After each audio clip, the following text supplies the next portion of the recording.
98 videos. Man, I was looking forward to posting my 100 video special now, but now I have to post one more video. Man, I don't want to waste time with a big project when I'm going to be working on a big project, the biggest I've ever worked on. I need something quick, something potent, something that will allow me to aggressively sip some water.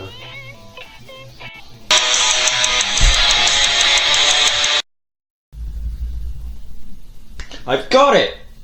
A rant video! Greetings, Earthlings! Speedy the Enderman here, once again to promote my second channel, Jacksepticeye. Nah, I'm just kidding with y'all. What I'm actually here to do is to try something that I've never tried before. Doing a video completely unscripted. Actually, I have tried that before. You know what I mean. Just a video where I talk to y'all with minimal editing, stuff like that. That's basically what I'm doing. This is going to be a rant video, and I don't know if this will be the only one of its kind on my channel. Maybe someday I'll make another one of these whenever I find something that I just want to talk about, you know, quick, get it out there, snappy, stuff like that. But for now, I wanted to talk about a specific topic that I've been thinking about a lot lately and stuff like that. I'm going to try and do this whole thing unscripted with little editing, as I said before. And if you read the title of this video, you can probably tell what I'm going to be ranting about. And if you don't, I will try my best to explain what I'm ranting about and why exactly I feel the need to rant about it. Now, without further ado, let's get started. So, this video is going to be about a man, Elon Musk. He is a famous scientist. He does stuff with computers, stuff with cars, stuff with flamethrowers and submarines, stuff like that. Now, I've never heard of him before in my life. You know, I only heard of him when my friend Tropical Pop-Tart told me about him when we were hanging out. And, yeah, Tropical Pop-Tart, sorry. He told me specifically about the thing that I'm going to be ranting about in this video, so thanks if you're watching this. And after he told me about it, I decided to look up a video on the topic because it was like, who is Elon Musk? Like, I'm into science. I think science is a really good topic to learn about in schools. It's one of my favorites. I've always found it interesting. But I've never heard of this guy. And I'm honestly surprised that I haven't heard of this guy. Apparently, he's one of the world's most famous scientists, right up there with Isaac Newton or Galileo. Does Galileo count? Was he more of a scientist or a mathematician? I don't know. Basically, the specific occasion that, or the specific thing that Tropical Pop-Tart brought up was the fact that Elon Musk made this invention called the Neuralink. Now, if you've never heard of it, it's basically this machine that scientists can hook into a willing or unwilling participant's brain, and whatever computer that the machine is connected to can then collect your consciousness and save it by analyzing electronic signals. I don't know how it works, okay? If I was a neurologist, what is wrong with my tongue? If I was a neurologist, then I would love to explain to y'all how exactly this works, and I would love to understand fully how exactly the entire process works, but I don't. Just imagine the thing from the Rap God video, and just imagine the chair from the Rap God video, and you'll pretty much have a good idea of what exactly the Neuralink is and how it works. Now, the reason I bring this up is because Elon Musk, in an interview, which happened a while ago, I'm kind of late to this, I know, give me some time. In an interview, he said that he wanted to use the Neuralink, or several Neuralinks, to basically upload humanity to the game Minecraft. Oh boy, where do I start with this? Okay, I'm going to try my best to be respectful, and if you notice some background noises, that's because my little brothers like to scream a lot. And if you hear me just jiggling around my phone like this, that's because I'm reading some notes, you know, some bullet points. But yeah, I'm going to try my best to say this in a respectful manner, or at least as respectful as I can be, given the context of this video. And I wanted to start it off with some positives, actually, about, basically, what are some of the good aspects of this plan? What do I think is actually kind of smart? Because for every con, there's a pro, or at least that's what my mother thinks. Now, let's start off with the game choice. And, the entire reason why he wants to upload humanity into Minecraft. Well, I think that Minecraft was actually one of the better choices that he could have made, Minecraft is a very sandbox, open-world game, both in creative and survival mode.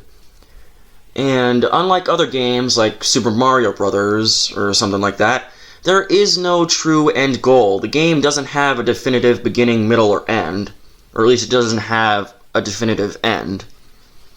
And that kind of allows people to do whatever they want. They can run around, they can destroy things, they can build things, they can live a life where they just go and kill things, who knows. You could literally do anything you want if you were in Minecraft. But anyway, Minecraft is one of my favorite games of all time. I've even made a poorly made review of it on my channel. You might want to check that out if you want, but God, looking back at it, I should have tried harder. But anyway, Minecraft was one of the better choices he could have picked. I will admit that. It's a big game, it's an open world game, it's an adventure game. It's big enough and it's open enough to where a lot of people can get into the game and not get bored immediately at it. Or, you know what I mean, basically. Yeah, so I just think that was one of the better choices made by Elon Musk in terms of the game. That was pretty smart. And let's talk about why he wants to put humanity into Minecraft using the Neuralink. Basically, in the video that I watched, it was stated that Elon Musk wanted to do this for the sake of helping out the current big world problem that we're facing. The entire thing about climate change and running out of resources and poisoning certain aspects of the planet like water or the air and stuff like that. That's why he wanted to do this, or at least that's the reason he claimed to want to do this. And I do think that is a big problem, The oceans are full of rubbish. The air is full of carbon dioxide or some form of it, like carbon monoxide from all of our machinery and cars specifically. I do think that's a big problem. And I do care about trying to protect the environment, not only because my favorite color is green, but because I don't want my grandchildren to become constantly sick due to the air that they are breathing. If I ever have grandchildren, that is. I find his goal admirable, but my problem comes from his particular solution. So let me go over some things that I found kind of flawed. Again, I'm going to try and say this in a respectful tone and manner. Now, firstly, the entire point of this is so that humanity doesn't have to rely on the Earth to survive anymore. I mean, their consciousness cannot exist if their physical body dies, which is why it's connected to the Neuralink, but the entire point is to make sure that humanity does stop using, resources and stops poisoning the Earth and doing things that could be potentially harmful to it, because the Earth is our only home. It's the only planet we have to live on right now. Now, here's my question. How are we going to keep our bodies alive while we are connected to the Neuralink? Now, I know that may not seem like a big problem, but let me ask you a question.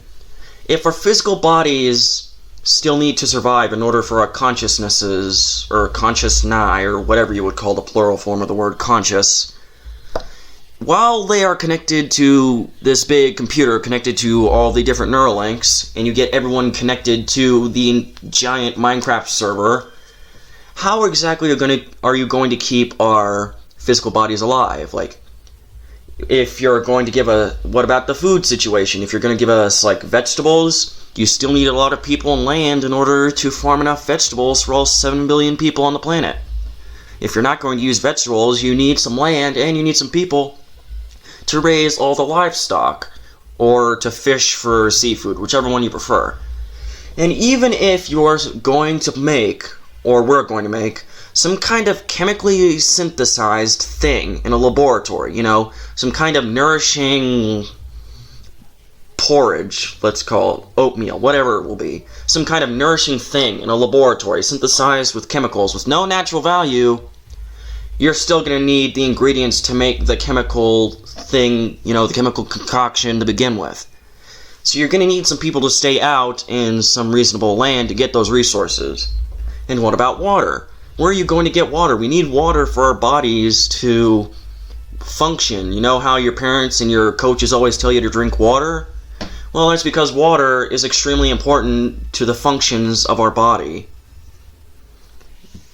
That would kind of, getting the food, making the food, and stuff like that, getting the water, that kind of defeats the entire purpose of putting humanity in Minecraft, because the whole idea is that we need to stop using resources in such an unsustainable manner, or to use as few resources as possible.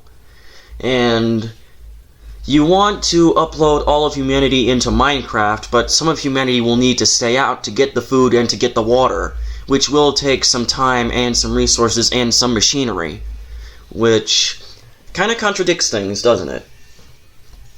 And that kind of brings me on to my next point. What are you supposed to do, or I don't know why I'm talking about this like I'm talking directly to Elon Musk. I know he's probably not going to watch this video or anything like that, but what are we supposed to do if someone on the outside was to say, put a virus in the entire system and corrupt the entire server and all of our consciousnesses? What will we do then? There are some people in the world who are evil enough and psychopathic enough to do that. I'm not naive.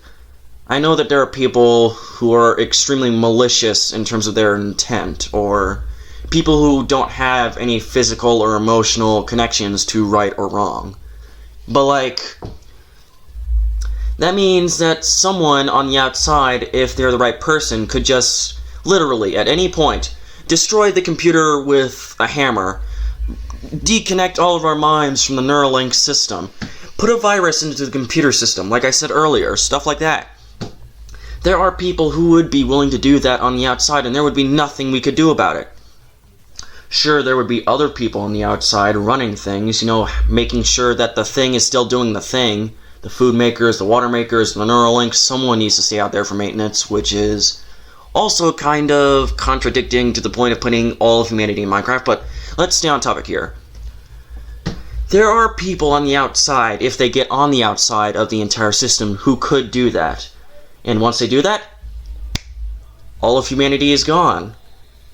And what if there was something that wasn't caused by human hands, like, an asteroid coming straight for the planet with no way of feasibly stopping it? I mean, you're probably thinking, can't we just shoot missiles or nukes at it or something to stop it from hitting the Earth's surface? And I'm like, well, if you destroy the asteroid in midair, all the debris and, all the pebbles and rocks from the asteroid being destroyed in midair is just going to come falling down to Earth anyway, which won't be as destructive, yes, but it will still cause a lot of destruction. People always complain about hail. They're probably going to complain about asteroid rocks smashing their windows, wouldn't they? And if a big asteroid is coming and there's no way of stopping it and it's just barreling towards the planet, boom, all of humanity is extinct again. And that's not even the worst part. There are so many ways that, putting all of humanity into some kind of technological system could result in the entire extinction, or at least the near extinction of the human race, that it kind of surprises me that so many people actually think, oh, this guy's plan is smart, this makes sense. Even government officials, according to the video that I watched, even the people up in the White House and all across the planet who are government officials, they don't see any problems with this. They think this is actually a good idea. And I really don't see how they could see this as anything but a terrible idea. There are so many ways that this could go wrong and result in the entire death of the human race. Well, you know why I think that they see no problem with it? Because it's easy. Because it's cost effective. Because it doesn't require as much time or money or effort on their part as other solutions to the growing problems of resources and poisoning the earth and stuff like that. Putting solar panels on every house, that's expensive. Putting wind farms in certain parts of the countries and making them a good source of power instead of using petrol or something like that, that's expensive. And yeah, as the video pointed out, the Neuralink's probably expensive too, and so would getting enough copies of Minecraft and adding all the mods and stuff. But still, it's cheaper and less time consuming on the part of the governors and the people at the governments, people like that. It takes less time, less effort, less money for them to do this. Well, you know what? You know what I think? Sometimes in life, the things that take the most money and the most effort are worth it.